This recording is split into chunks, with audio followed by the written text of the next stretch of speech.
Just hours after Israeli Prime Minister Netanyahu rejected the idea of a ceasefire in Lebanon the Israeli military launched strikes in South Beirut, several explosions were heard in the capital's heart area and plumes of black smoke could be seen billowing between buildings following strikes which hit shortly after Israeli military ordered the residents to leave the IDF targeted southern suburbs after days of the area being spared strikes earlier. Israeli Prime Minister rejected any truce with Hezbollah, insisting on creating a buffer zone along Israel's border with Lebanon with no presence of Hezbollah fighters.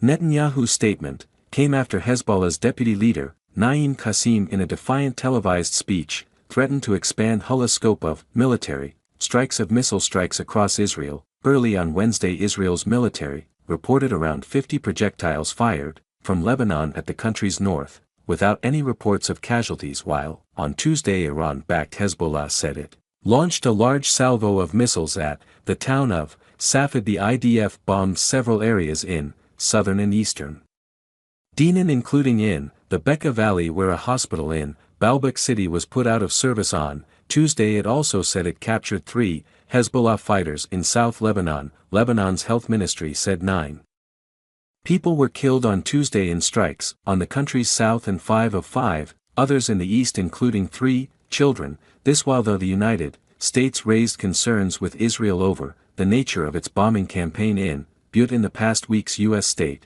Department spokesperson Matthew Miller and the civilian death stroll said that the civilian death stroll was among Washington's major concerns in Lebanon.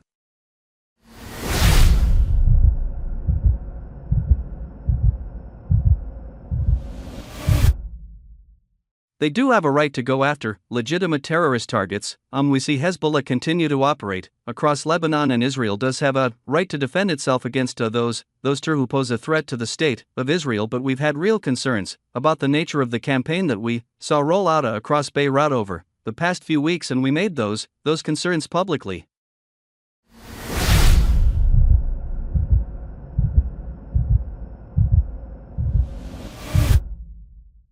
The U.S. has also warned Israel that it may block some of its military assistance unless it improves aid delivery to the Gaza Strip within 30 days. In a letter sent on Sunday, Secretary of State Anthony Blinken and Defense Secretary Lloyd Austin expressed concerns about the deteriorating humanitarian situation in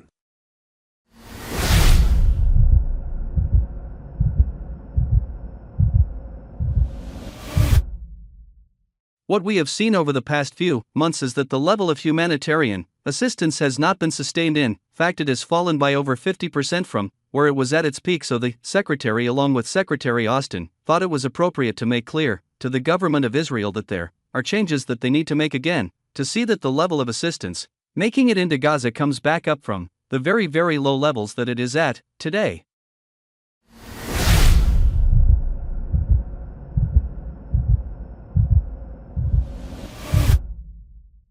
Blinken and Austin have urged Israel to let at least 350 trucks of aid enter per day, open a 5th crossing into Gaza, and revoke evacuation orders to Palestinians when there is no operational need. The letter, addressed to Israeli Defense Minister Yoav Gallant, comes amid a new Israeli offensive in northern Gaza that has reportedly caused a large number of civilian casualties. Meanwhile, Hamas has held the U.S. government responsible for what it called the genocide in Gaza, as Israeli forces have for more than a week engaged in a sweeping air and ground assault targeting northern Gaza and the areas around Jabalia, claiming that Hamas militants were regrouping.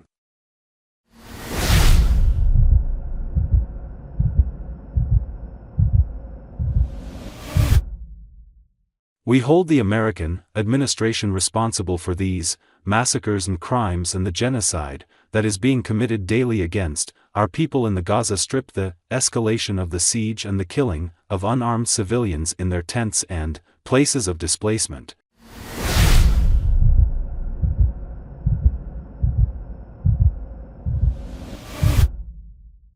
Thanks for watching this video.